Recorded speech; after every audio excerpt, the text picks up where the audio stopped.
মাত্র 10 ইঞ্চি লম্বা এবং 6 ইঞ্চি চওড়া, অসাধারণ একটা জিনিস। এটা এই পাশে ইউজ করতে পারেন, আবার যখন এইটাকে ক্লিপটাকে ওই পাশে ঘুরিয়ে দিয়ে আবার এই পাশে ইউজ করতে পারেন, যেভাবে ইচ্ছে সেভাবে। আবার অনেকে পিছনেও রাখে, ক্রসবডি রাখার কিন্তু অনেক ধরনের সিস্টেম থাকে, এইভাবে রাখতে পারেন আপনি, আবার এই স্টাইলেও রাখতে পারেন। তো রাখার কিন্তু অপশনের শেষ নাই। দেখেন এটার বাইরে কি একটা জিপার পকেট, ছোট একটা জিপার পকেট, যে কোনো কিছু রাখতে পারেন। এই পাশে একটা আরো জিপার পকেট, এখানে একটা পাওয়ার ব্যাংক হতে পারে, ছোট ছোট জিনিসপত্র, চাবি, রিং, অনেক কিছু রাখতে পারেন। আপনি যখন বের হয়েছেন বাসা থেকে, এই দেখেন এই যে আরো একটা বড় চেম্বার, এখানে একটা পানির বোতল রেখে দিচ্ছে, এমন স্পেস, 10 ইঞ্চি লম্বা, বুঝতে হবে তো। হুম। তারপরে যদি দেখে আমার ফোনটা ভিতরে রাখা, একটা জিপার পকেট আছে, সিক্রেট জিনিসপত্র থাকলে ওয়ালেট রাখা, চার্জার রাখতে পারেন।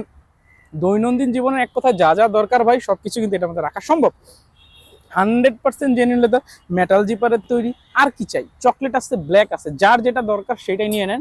একবার অথেন্টিক প্রোডাক্ট, স্টক খুবই লিমিটেড, আজ পাইলে কালকে নাও পাইতে পারেন। অর্ডার করে নেন। অর্ডার করতে আমার ভিডিওর নিচে অর্ডার নাম্বার বাটন আছে, ক্লিক করে ওয়েবসাইটে চলে যাবেন, নাম, অ্যাড্রেস, ফোন নাম্বার লিখে প্লেস অর্ডার বাটনে ক্লিক করে দেন। ধন্যবাদ।